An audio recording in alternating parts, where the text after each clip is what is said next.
Maintenant, nous allons prendre notre première feuille et nous allons mettre première ligne dans le petit trou au milieu de pied de biche. Quand nous allons appuyer sur la pédale, il ne faut pas regarder où l'aiguille va piquer. Il faut voir toujours un repère sur le pied de biche et jamais sur l'aiguille. Nous commençons notre couture toujours quand l'aiguille est dans le tissu, dans ce cas-là, dans le papier. Avec la main gauche, on soutient notre feuille et avec la main droite, on va tenir la feuille pour qu'elle aille directement et bien droit. Nous allons monter pied de biche.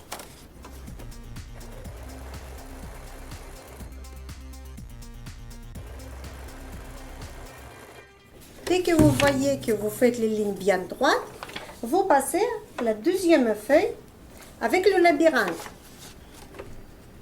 Ici, nous allons apprendre comment il faudra piquer bien droitement les angles.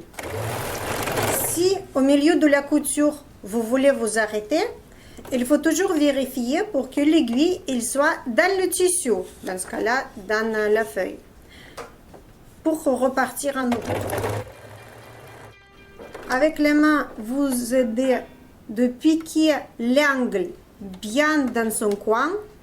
Vous mettez l'aiguille là-dedans, vous montez le pied de biche et après, vous tournez la feuille et vous pouvez continuer votre couture.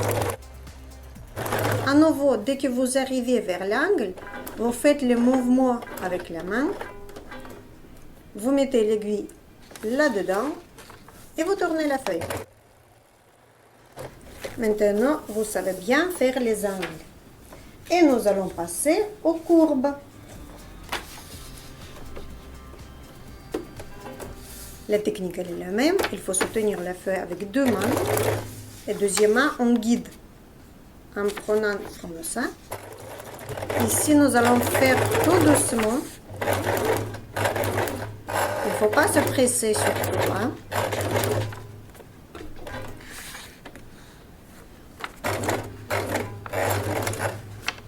Si vous ne faites pas confiance en votre pied pour l'instant, vous appuyez trop fort, vous pouvez faire les mouvements qui ne sont pas du tout rapides avec vos mains. N'hésitez pas pour ne pas gâcher le résultat. Et quand on s'arrête, n'oubliez pas, s'il vous plaît, que l'aiguille doit être toujours à l'intérieur pour repartir à nouveau. Voilà. Quand les courbes sont faites, nous allons passer à la dernière feuille et nous allons faire les ronds. En général, c'est la même chose que les courbes, juste que c'est le arrondi, il est tout le temps non-stop. Et ici, surtout, il ne faut pas se presser.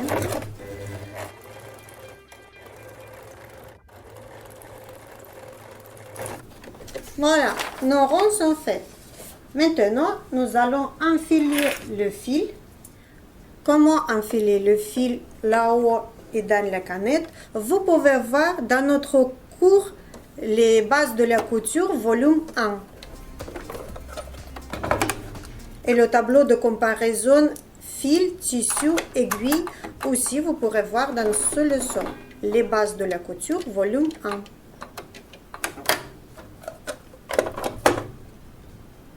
Et maintenant, nous allons procéder notre travail sur le tissu. On va commencer au bord du tissu.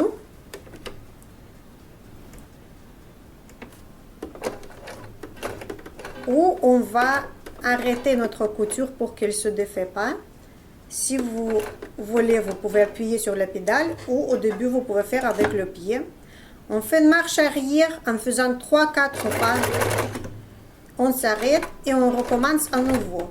Au début, je vous conseille de faire tourner la machine à la main pour que le tissu ne se fronce pas.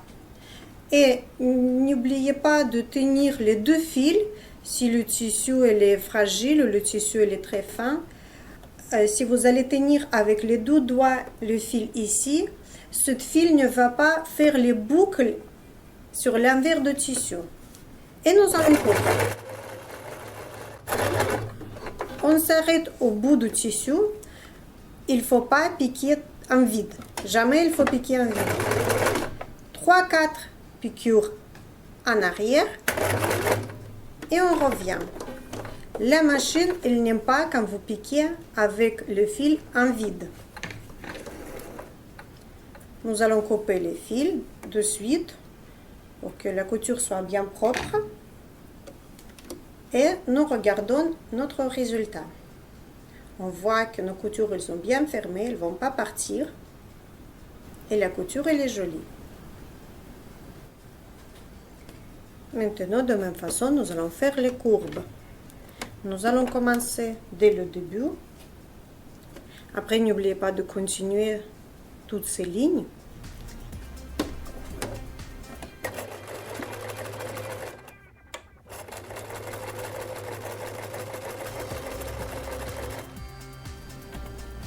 Toujours l'aiguille il est bien enfoncée dans le tissu quand nous voulons s'arrêter de coudre ou tourner le tissu.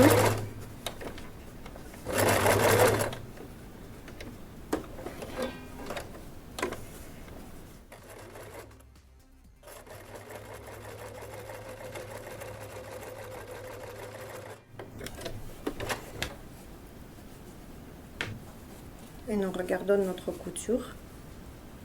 On n'oublie jamais de faire l'arrêter la couture. Maintenant, vous êtes prêts à coudre.